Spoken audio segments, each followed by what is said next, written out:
আমন্ত্রণ দীপ্ত সংবাদে, সাথে আছি আমি তারান্নুম জ্যোতি। শুরুতেই জানাবো সংবাদ শিরোনাম। ৯ মে গদিতে বসতে চায় বিজেপি, অনিয়মের অভিযোগ এনে পদত্যাগ না করার ঘোষণা মমতার। কোথাও লোডশেডিং নেই, কারিগরি ত্রুটির কারণে বিদ্যুৎ বিভ্রাট, ডিসি সম্মেলন শেষে বিদ্যুৎ মন্ত্রী। হামের টিকা না দেওয়ার বিষয়টি খতিয়ে দেখা হবে, প্রধানমন্ত্রী তথ্য উপদেষ্টা। আজও ৬ শিশুর মৃত্যু। শাপলা চত্বরে হেফাজতের সমাবেশে ৫৮ জনের মৃত্যুর তথ্য নিশ্চিত, ট্রাইব্যুনালে চিফ প্রসিকিউটর।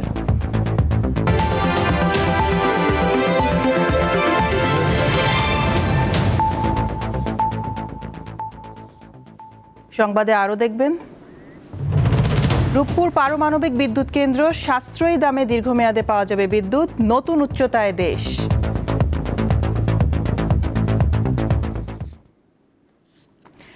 এবার পদত্যাগ না করার ঘোষণা দিলেন পশ্চিমবঙ্গের পরাজিত বর্তমান মুখ্যমন্ত্রী মমতা বন্দ্যোপাধ্যায়। নির্বাচনের ফলাফলে অনিয়মের অভিযোগ তুলে শেষ মুহূর্ত পর্যন্ত লড়াই চালিয়ে যাওয়ার ঘোষণা দিয়েছেন তিনি। এদিকে নির্বাচনে জয়ী বিজেপি জানিয়েছে ৯ মে শপথ নিতে যাচ্ছে তারা। আগামী ৭ মে শেষ হবে বর্তমান সরকারের মেয়াদ। ৯ মে কবিগুরু রবীন্দ্রনাথ ঠাকুরের জন্মজয়ন্তীতে পশ্চিম বাংলার দায়িত্ব নিতে চায় প্রথমবারের মতো এই রাজ্যে জয় পাওয়া ভারতীয় জনতা পার্টি বিজেপি। শপথ অনুষ্ঠানে উপস্থিত থাকার কথা ভারতের প্রধানমন্ত্রী নরেন্দ্র মোদীর। নির্বাচনী প্রচারণায় আত্মবিশ্বাসের সাথেই তিনি ঘোষণা দিয়েছিলেন বাংলার শপথ অনুষ্ঠানে উপস্থিত থাকার। তবে পরপর ৩বারের নির্বাচিত রাজ্যের মুখ্যমন্ত্রী মমতা বন্দ্যোপাধ্যায় জানিয়েছেন তিনি পদত্যাগ করছেন না। তার এই ঘোষণায় পশ্চিমবঙ্গের রাজনীতিতে নতুন শঙ্কা দেখা দিয়েছে। কেন, কিসের জন্য? আমরা তো হারিয়ে নিয়ে যাব। হারলে আমি যদি শপথ নিতে যেতাম তাহলে আমি রেজিগনেশনটা করতাম। এখন তো কোয়েশ্চেন ডাজন্ট অ্যারাইজ। জোর করে দখল করে যদি কেউ মনে করে যে আমি কি রেজিগনেশন দিতে হবে, no, not that. Now also I want to say that we didn't lose the election. It is their forceful attempt to defeat us. নির্বাচনে হারেননি দাবি করে বিজেপি ফলাফল লুট করেছে বলে অভিযোগ করেছেন মমতা। তাই শেষ মুহূর্ত পর্যন্ত লড়ে যাওয়ার ঘোষণা দিয়েছেন তিনি। অভিযোগের আঙ্গুল তুলেছেন নির্বাচন কমিশনের দিকে। It's a black history what happened for Bengal yesterday. We condemn the attitude of the villain election commission. তবে সংবিধান অনুযায়ী মমতার পদত্যাগ কেবলই আনুষ্ঠানিকতা। নির্বাচিত দলের দায়িত্ব গ্রহণের পুরো প্রক্রিয়া নির্ভর করছে বিজয়ী দলের উপরই। পশ্চিমবঙ্গের বর্তমান বিধানসভার মেয়াদ ৭ মে পর্যন্ত। প্রথা অনুযায়ী এর মধ্যে পদত্যাগ করবেন বর্তমান মুখ্যমন্ত্রী। তারপর নির্বাচিত দলকে শপথের জন্য আমন্ত্রণ জানাবেন রাজ্যের গভর্নর। একই সাথে নতুন মুখ্যমন্ত্রী দায়িত্ব নেওয়ার আগ পর্যন্ত তত্ত্বাবধায়ক মুখ্যমন্ত্রী হিসেবে দায়িত্ব পালন করবেন বর্তমান মুখ্যমন্ত্রী। নির্বাচন কমিশনের আইন বলছে মমতা পদত্যাগ না করলে সেক্ষেত্রে বিজয়ী দলকে সরাসরি দায়িত্ব গ্রহণের আহ্বান জানাবেন গভর্নর। এরপর নির্ধারিত দিনে শপথ নেবে নবনির্বাচিত দল। সাইফুর রহমান শিশির, দীপ্ত বার্তাকক্ষ। ভারতের পশ্চিমবঙ্গের বিধানসভার ফলাফল নিয়ে এখন চলছে নানা বিশ্লেষণ। বিশেষ করে বাংলাদেশের উদ্বেগের কোনো কারণ আছে কিনা এ বিষয়ে উত্তর দিয়েছেন লেখক ও গবেষক আলতাফ পারভেজ। তার সঙ্গে কথা বলেছেন দীপ্ত টিভির প্রধান বার্তা সম্পাদক SM আকাশ। ভারতের পশ্চিমবঙ্গে তো নির্বাচন হয়ে গেল। আমরা জানি যে ভারতের যে রাজ্য আমাদের বাংলাদেশের পাশে আসাম আছে, ত্রিপুরা আছে, সেখানে তো বিজেপি আগেই সেখানে দখল করে নিয়েছে, ক্ষমতায় আছে। অনেক দিন ধরে চেষ্টা করছিল যে পশ্চিমবঙ্গ কিভাবে তারা ক্ষমতায় আসবে। এবার বিধানসভা নির্বাচনে নিরঙ্কুশ সংখ্যাগরিষ্ঠতা পেয়ে ক্ষমতায় আসছে। এখন আমি যেটা জানতে চাই, বাংলাদেশের এটা নিয়ে আসলে উদ্বেগের কোনো কারণ আছে কিনা? দেখুন, বিজেপি তো একটা বড় দলের অঙ্গ সংগঠন। ওদের মূল দল হলো রাষ্ট্রীয় স্বয়ংসেবক সংঘ, RSS। RSS-এর অঙ্গ সংগঠন হিসেবে বিজেপি রাজনীতিতে সক্রিয়। RSS পশ্চিমবঙ্গে 200 বেশি আসন পেল আমি বলবো। আসামে অনেকদিন ধরে তারা ক্ষমতায় আছে, এবার তাদের আসন সেখানেও অনেক বেড়ে গেছে। ত্রিপুরায় আছে এবং মেঘালয়েও কিন্তু জোট সরকারে বিজেপি আছে। তার মানে বাংলাদেশের চারদিকেই RSS ক্ষমতায় আছে বলা যায়। এখন RSS-এর মূল রাজনীতি হলো, ঘোষিত রাজনীতি হলো মুসলিম বিরোধী সাম্প্রদায়িকতা। ফলে এই 4 রাজ্যেই সাম্প্রদায়িকতার একটা প্রভাব বাড়লো। জনগণ সেটা স্বীকৃতিও দিল, পছন্দও করলো। এখন বাংলাদেশেও কিন্তু এক ধরনের সাম্প্রদায়িকতার বিকাশ ঘটছে। এখন বাংলাদেশের অভ্যন্তরীণ এই সাম্প্রদায়িকতা এবং সীমান্তের বাইরের এই সাম্প্রদায়িক শক্তিগুলো কিন্তু পরস্পরকে আবার সহযোগিতা করে এইভাবে যে বাংলাদেশে যখন কোনো একটা সাম্প্রদায়িক ঘটনা ঘটে সেটা আরএসএসের জন্য টনিকের মতো কাজ করে। আবার পশ্চিমবঙ্গে, ত্রিপুরায়, আসামে যখন একটা মুসলিম বিরোধী সাম্প্রদায়িক ঘটনা ঘটে সেখানে আমাদের এখানেও টনিকের মতো কাজ করে। ফলে পশ্চিমবঙ্গে বিজেপির এই বিজয় আমাদের এখানে একটা পার্শ্বফল হিসাবে সাম্প্রদায়িকতার প্রবণতা বাড়বে, এটা হলো একটা দিক। আরেকটা হলো আসামে এনআরসিতে প্রায় 19 লাখ লোককে কিন্তু ভোটাধিকার থেকে বাদ দিয়ে রাখা হয়েছে, এদের বড় অংশই কিন্তু মুসলিম। পশ্চিমবঙ্গে প্রায় 30-40 লাখ মানুষ এবার ভোটাধিকার হারালো, এদেরও বড় অংশ মুসলিম। তো এই যে মানুষগুলো যাদের ভোটাধিকার না থাকা মানে কিন্তু নাগরিক অধিকারহীন হয়ে যাওয়া। এখন উভয় জায়গায় বিজেপির প্রাদেশিক সরকার কখনো না কখনো বলতে পারে যে এরা অবৈধ বাংলাদেশি, এদের বাংলাদেশে ফেরত পাঠানো, পুশিং করতে পারে। আসামের সীমান্তে কিন্তু পুশিং চলছে, এটা পশ্চিমবঙ্গের সীমান্তেও কিন্তু বাড়তে পারে। ফলে এই দিক থেকেও বাংলাদেশের জন্য এটার একটা উদ্বেগ, শঙ্কার ব্যাপার আছে। দর্শক, এই বিষয়ে দীপ্ত টিভির টকশো দেশ ভাবনা দেখবেন আগামীকাল বুধবার রাত 11টার সংবাদের পর। যাচ্ছি পরের খবরে। পশ্চিমবঙ্গের বিধানসভা নির্বাচনে বড় প্রভাব ফেলেছে হিন্দুত্ববাদী ঢেউ। পাশাপাশি তৃণমূল কংগ্রেসের টানা 3 মেয়াদের শাসনামলে দুর্নীতি, অনিয়ম ও দখলদারিত্বের অভিযোগ ভোটারদের বিজেপিমুখী করেছে, এমনটাই মনে করেন বিশ্লেষকেরা। এ কারণেই নরেন্দ্র মোদীর দল 293 আসনের মধ্যে 206টি আসন পেয়েছে। 2011 সালে বাম দুর্গ গুড়িয়ে দিয়ে পশ্চিমবঙ্গে তৃণমূল কংগ্রেসের পতাকা উড়িয়েছিলেন মমতা বন্দ্যোপাধ্যায়। কিন্তু 2026 সালে গেরুয়া বাহিনীর হাতে ধরাশায়ী হল টানা 15 বছর ক্ষমতায় থাকা এই দল। 2021 সালে 214টি আসনে জয় পাওয়া মুখ্যমন্ত্রী মমতার দল এবার পেয়েছে মাত্র 80টি। আর গতবার 77 আসন পাওয়া নরেন্দ্র মোদীর দল বিজেপি পেল 206টি। এমনকি মমতা বন্দ্যোপাধ্যায় তার রাজনৈতিক দুর্গ কলকাতার ভবানীপুরে 15,000 ভোটের ব্যবধানে বিজেপি শুভেন্দু অধিকারীর কাছে হেরেছেন। এর মধ্যে দিয়ে রাজ্যটিতে তৃণমূল কংগ্রেসের ভরাডুবির 16 কলা পূর্ণ হলো। বিশ্লেষকেরা বলছেন, বিজেপির এই ভূমিধস বিজয়ের পেছনে অন্যতম কারণ ছিল ধর্মীয় মেরুকরণ ও দীর্ঘমেয়াদী কৌশল।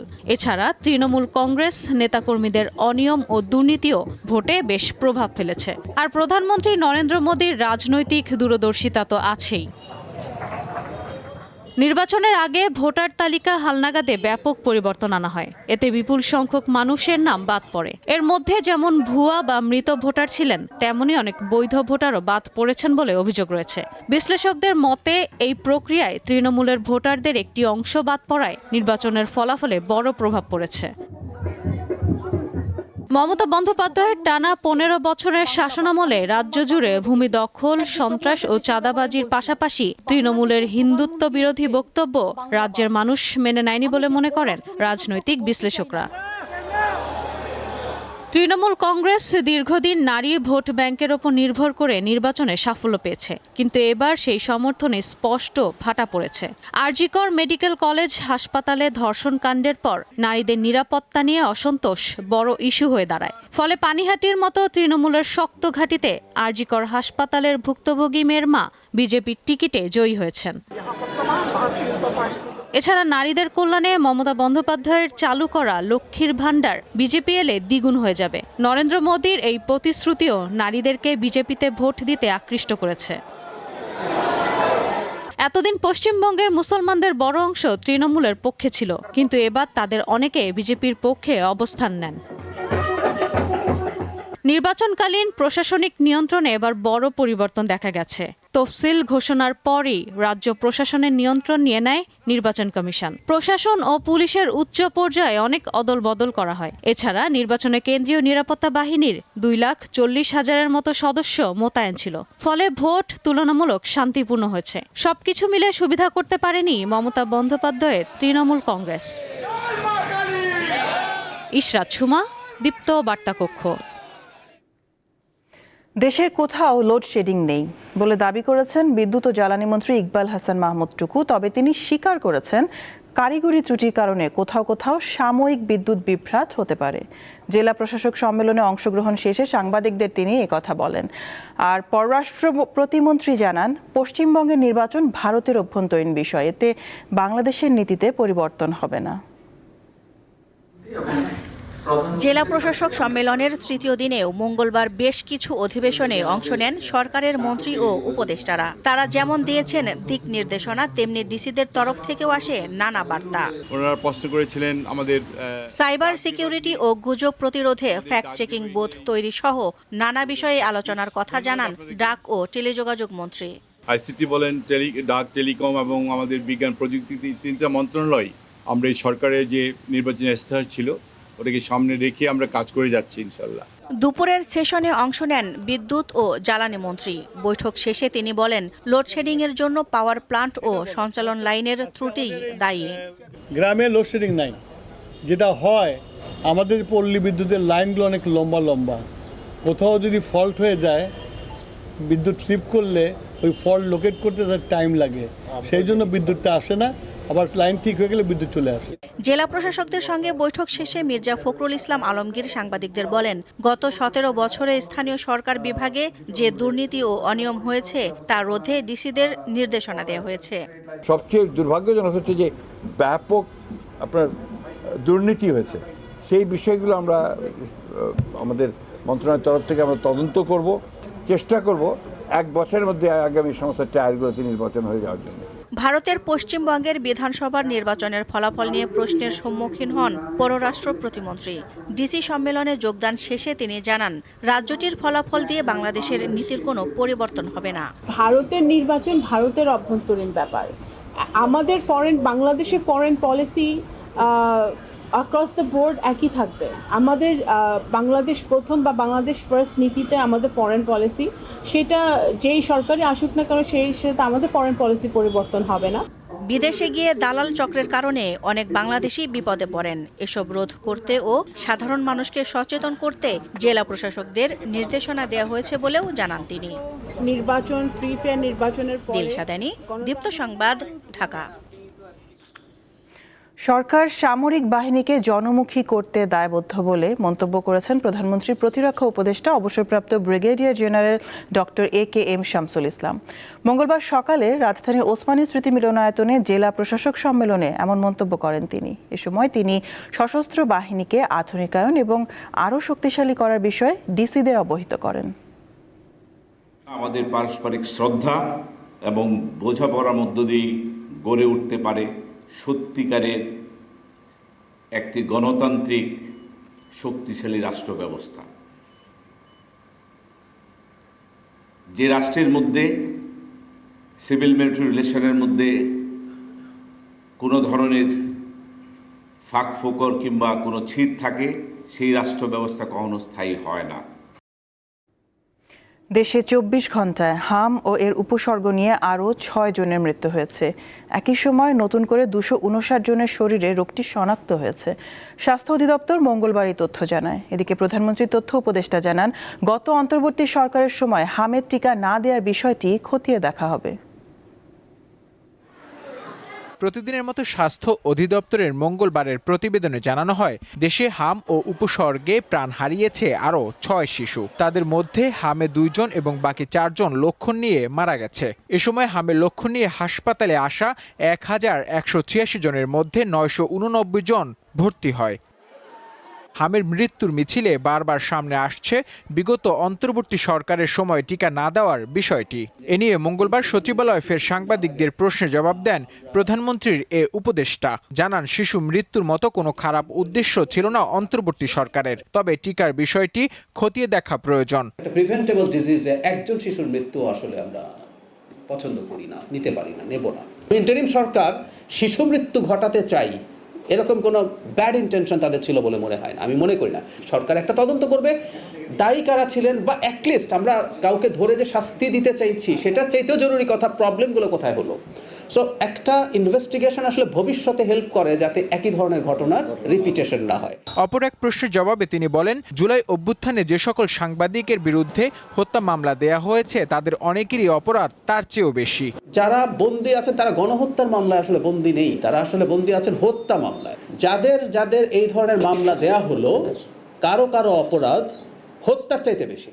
কিন্তু এখানে একটা কিন্তু আছে, যেই অপরাধে যেই অভিযোগে তারা গ্রেফতার আছেন, আমি এই দায়িত্বে আসার আগেও নির্বাচনের আগেও আমি বলেছি যে এই কাজগুলোতে তাদেরকে অভিযুক্ত করা ভুল। যুক্তরাষ্ট্র ইরান সংঘাত ইস্যুতে জ্বালানি তেলের সংকট মোকাবিলায় সরকার নানা প্রস্তুতি নিচ্ছে বলেও জানান তিনি। যে কোনো সময় সংকট তৈরি হতে পারে। নূর আলম, দীপ্ত সংবাদ, ঢাকা। বহুল আলোচিত শাপলা চত্বর হত্যাকাণ্ডে অন্তত ৫৮ জনের মৃত্যুর তথ্য ও তাদের পরিচয় নিশ্চিত হওয়া গেছে। আর সমাবেশে হামলার ঘটনায় হওয়া মানবতাবিরোধী অপরাধ মামলার তদন্ত কার্যক্রম প্রায় শেষ পর্যায়ে। আন্তর্জাতিক অপরাধ ট্রাইব্যুনালের চিফ প্রসিকিউটর মঙ্গলবার এইসব তথ্য জানান।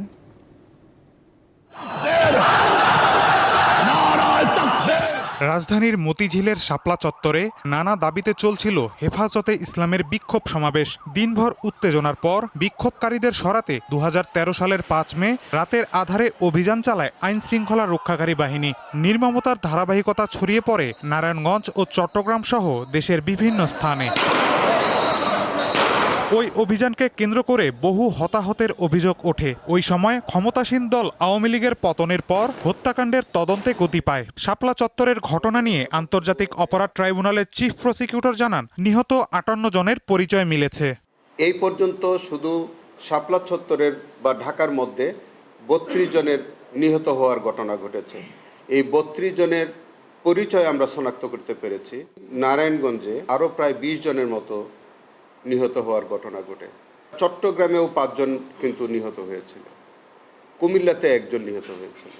সব মিলিয়ে আমরা এই পর্যন্ত প্রায় ৫৮ জনের নিহত হওয়ার ঘটনা আমরা শনাক্ত করতে পেরেছি। আগামী ৭ জুনের মধ্যেই তদন্ত প্রতিবেদন দাখিল করা হবে বলেও জানান তিনি। সুপিরিয়র কমান্ড রেসপন্সিবিলিটির বিষয়টিও দেখা হচ্ছে বলে জানান এই আইন কর্মকর্তা। আমাদের তদন্ত কাজ প্রায় শেষ পর্যায়ে। আমরা আসামিদের নাম তদন্তের স্বার্থে প্রকাশ করা সম্ভব হচ্ছে না। আপনারা জানেন ইতিমধ্যে কয়েকজন আমাদের তৎকালীন পুলিশের আইজিপি উনি গ্রেফতার আছেন এই কেসে। আরও সরকারের যিনি একদম সুপিরিয়র কমান্ড যিনি দিয়েছেন, সরকার প্রধান থেকে শুরু করে তৎকালীন বাহিনী প্রধান, কমিশনার, পুলিশ কমিশনার সহ অনেকেই এটার সাথে জড়িত থাকতে পারে। এই মামলায় ক্ষমতাচ্যুত প্রধানমন্ত্রী শেখ হাসিনা সহ ৩০ জন আসামি হচ্ছেন বলেও জানান চিফ প্রসিকিউটর। সংশ্লিষ্টতা আমরা পেয়েছি। মাহিদুর রহমান, দীপ্ত সংবাদ, ঢাকা। বিদেশে পড়াশোনা শেষে দেশে ফিরে যারা অবদান রাখতে চান তাদেরকে স্বাগত জানায় সরকার। রাতে রাজধানীতে এক আলোচনা সভায় প্রধান অতিথির বক্তব্যে কথা জানান শিক্ষামন্ত্রী আ.ন.ম এহসানুল হক মিলন। বেসরকারি বিশ্ববিদ্যালয়ের সমস্যা ও করণীয় বিষয়ে সভায় তিনি আরও জানান, আগামী ৬ মাসের মধ্যে বিশ্ববিদ্যালয় মঞ্জুরি কমিশনের পূর্ণাঙ্গ কাঠামো গঠন করা হবে। এতে পাবলিক ও প্রাইভেট বিশ্ববিদ্যালয়ের প্রতিনিধিদের অন্তর্ভুক্ত করা হবে। শিক্ষামন্ত্রী বলেন, সরকারের লক্ষ্য দেশকে একটি এডুকেশন হাবে পরিণত করা। এজন্য দেশের মেধা ও সক্ষমতার যথাযথ ব্যবহার নিশ্চিত করতে হবে। এছাড়া বেসরকারি বিশ্ববিদ্যালয়গুলো কিভাবে আরও মানসম্মত করা যায় সে বিষয়ে সবার সাথে আলোচনা করে বাস্তবসম্মত উদ্যোগ নেওয়ার কথা জানান শিক্ষামন্ত্রী।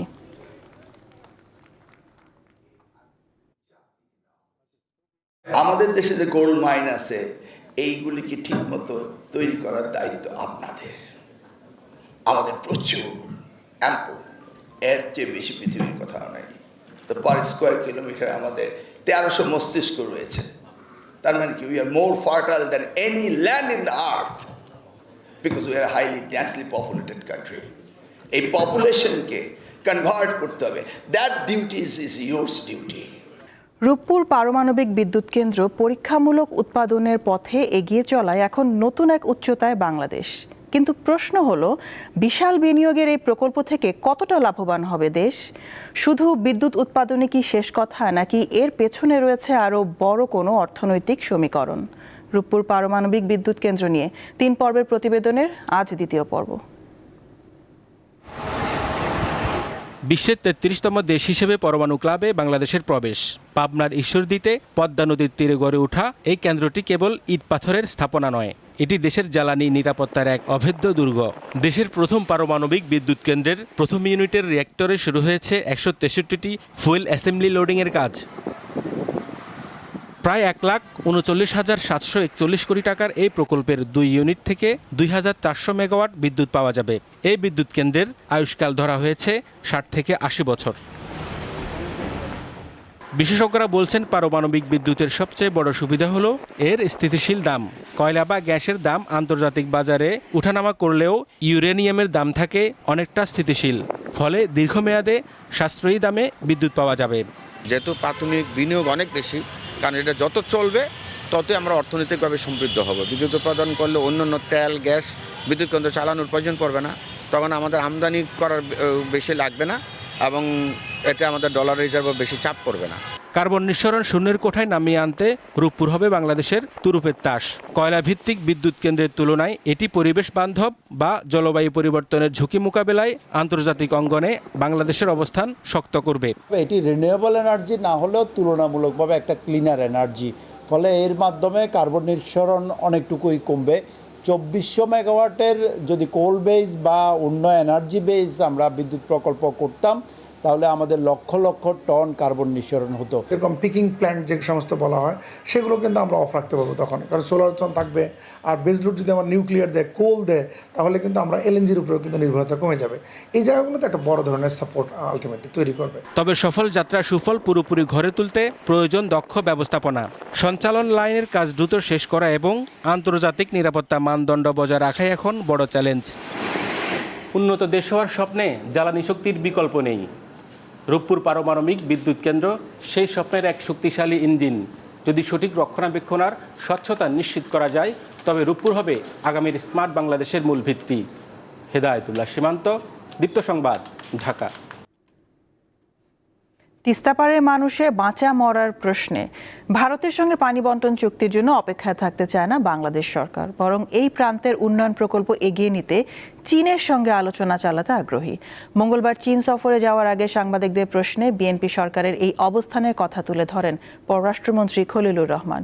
পশ্চিমবঙ্গে বিজেপি সরকার আসায় মুখ্যমন্ত্রী মমতা বন্দ্যোপাধ্যায়ের বাধায় 2011 সাল থেকে আটকে থাকা তিস্তা পানি বণ্টন চুক্তির বিষয়ে ঢাকার আশা নিয়ে এক প্রশ্নে মন্ত্রী বলেছেন, ভারতের উদ্যোগের জন্য ঢাকা বসে থাকতে চায় না। অবশ্যই তিস্তার কথা হবে, অবশ্যই। এইটা আমাদের সেই অঞ্চলের মানুষের মরণ বাঁচানোর বিষয়। তারা ডাক দিয়েছে জাগো বাহে, সেই ডাকে যদি আমরা সাড়া না দিই তাহলে পরে আমরা আছি কেন? এটা আমাদের প্রধানমন্ত্রী, মাননীয় প্রধানমন্ত্রীর অঙ্গীকার সেই অঞ্চলের সমস্যা সুরাহা করা, এবং এটা আমাদের সরকারের অঙ্গীকার। এই অঙ্গীকার আমরা পূরণ করব এবং চীন সফরে এই বিষয়টা আমরা নিশ্চয়ই আলোচনা করব।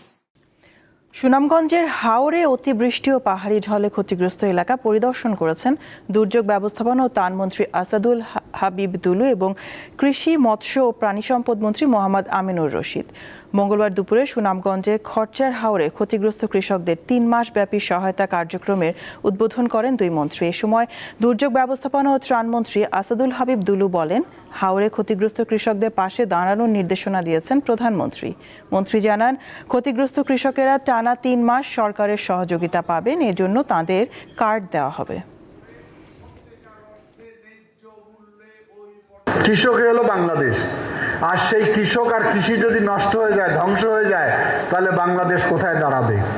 যেই সরকার কৃষকের এই কষ্টের দিনে তার পাশে আছে, ভবিষ্যতে থাকবে। কিশোরগঞ্জে বিভিন্ন হাওরে 12,000 হেক্টরের বেশি জমির ধান পানিতে তলিয়ে গেছে। এর মধ্যে ইটনা, মিঠামইন, অষ্টগ্রাম ও নিকলি হাওর অন্যতম। পচে যাচ্ছে কাটা ধান।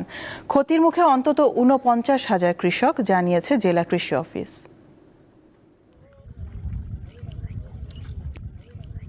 ভাই, আমি সার্কের ক্ষেত করছিলাম, আমার সব পানি গেছে গা। আমার আর অনেক কিছু করে খাইবার নাই। আমার স্বামী কামলা দিয়া খাইতো, অনেক কামলাও আমি দিতে পারতাম না। আমার ফুলা ভান্ডারে যে কি দেখাও, আমি কি করুম ভাই, আমার কোনো নাই। চোখের সামনে কষ্টের ফসল তলিয়ে যাওয়ায় এমন হতাশায় দিন কাটছে কিশোরগঞ্জের অষ্টগ্রাম, ইটনা ও মিঠামইন উপজেলার হাওরের কৃষকদের। শুধু ইটনার হাওরে ডুবে আছে প্রায় ৩,০০০ হেক্টর বোরো ধানের জমি। 3 হানিকাতের মাঝে তো 100 মন ধরইলে 300 মন ধান, 300 মন ধান যদি 8 এমন যাতে তো 2-2.5 লাখ টাকা দাম আছে। এরকম আছে, সবাই মিলে এইভাবে কঠিন মাঝে আছে। নুন তেল খাই কিনা যে কাম ই পয়সাটা তো নাই, বাবুর আর তো 10 টাকার মজা খাওয়া প্রায় আমার তাও নাই। যে পরিস্থিতি হয়েছে এখন আমাদের, যদি আপনার এই দিনের আবহাওয়া এরকম খারাপ থাকে 2-4 দিন, তাহলে মনে করেন যে এটি তুলতাছি এটাও নষ্ট হয়ে যায় বোগা। যেমন ধান বিছায়া যায় বোগা, জ্বালায়া যায় বোগা, ঘুমায়া যায় বোগা, এটি আমরা তুললে না তুললে সমান কথা। এরপর তুলতে গেলে আমরা অনেক খরচা। জলাবদ্ধতার কারণে বাড়তি মজুরিতেও পাওয়া যাচ্ছে না শ্রমিক। রোদের অভাবে নষ্ট হয়ে গেছে শত শত মন মাড়াই করা ধান। এরকম অবস্থা হয়েছে, মানে ধান দেখা যায় না, মানে এরকম অবস্থা। এখন শ্রমিক লাগে অনেক টাকা, মানে সময় মতো কোনো কিছু পাওয়া যেত না। যেরকম কমর পানির তোকে কাটতে নৌকা দিয়ে আনতে হয়, নৌকারও অনেক দাম। কষ্টে ফলানো ফসলের এমন দশায় হতাশ চাষিরা। জেলা কৃষি বিভাগ জানায় এখন পর্যন্ত শতকরা 50 ভাগ জমির ধান কাটা সম্ভব হয়েছে। বাকি ফসল মারাত্মক ঝুঁকির মধ্যে রয়েছে। কামরুন নাহার, দীপ্ত, বার্তা কক্ষ। আন্তর্জাতিক প্রসঙ্গ।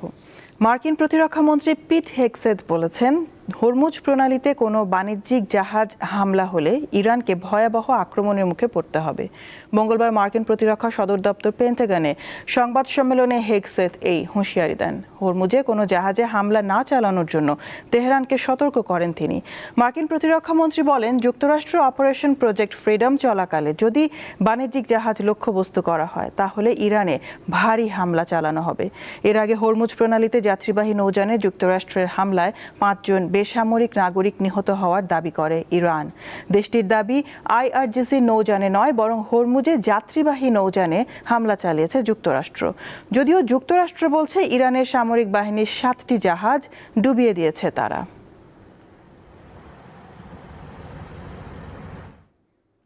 ICC T20 র্যাঙ্কিংয়ে বার্ষিক হালনাগাদে সুখবর পেয়েছে বাংলাদেশ। র্যাঙ্কিংয়ে এক ধাপ এগিয়েছে তারা।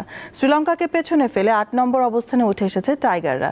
সবশেষ র্যাঙ্কিংয়ে 2025 সালের মে মাস থেকে খেলা সব ম্যাচকে 100% এবং আগের 2 বছরের ম্যাচগুলোকে 50% গুরুত্ব দেওয়া হয় বার্ষিক হালনাগাদে। 275 পয়েন্ট নিয়ে শীর্ষ স্থান ধরে রেখেছে ভারত। দ্বিতীয় স্থানে থাকা ইংল্যান্ডের পয়েন্ট 262 এবং 258 পয়েন্ট নিয়ে তৃতীয় স্থানে আছে অস্ট্রেলিয়া। শ্রীলঙ্কা 6 পয়েন্ট হারিয়ে 9 নম্বরে নেমে গেছে, আর বাংলাদেশ 1 পয়েন্ট পাওয়ায় 225 পয়েন্ট নিয়ে 8 নম্বরে উঠে এসেছে। শেষ করব দীপ্ত সংবাদ, শিরোনামগুলো জানাবো আরও একবার। 9 মে গদিতে বসতে চায় বিজেপি, অনিয়মের অভিযোগ এনে পদত্যাগ না করার ঘোষণা মমতার। কোথাও লোডশেডিং নেই, কারিগরি ত্রুটির কারণে বিদ্যুৎ বিভ্রাট, ডিসি সম্মেলন শেষে বিদ্যুৎ মন্ত্রী। হামের টিকা না দেওয়ার বিষয়টি খতিয়ে দেখা হবে, প্রধানমন্ত্রীর তথ্য উপদেষ্টা। আজও 6 শিশুর মৃত্যু। শাপলা চত্বরে হেফাজতের সমাবেশে 58 জনের মৃত্যুর তথ্য নিশ্চিত, ট্রাইব্যুনালের চিফ প্রসিকিউটর। এ ছিল এখনকার মতন। আমি তারান্নম জ্যোতি বিদায় নিচ্ছি। দর্শক, আরও তথ্য বিনোদনের সংবাদ জানতে যুক্ত থাকুন দীপ্ত টিভি ডিজিটাল প্ল্যাটফর্মগুলোতে। এতক্ষণ সাথে থাকার জন্য ধন্যবাদ সবাইকে।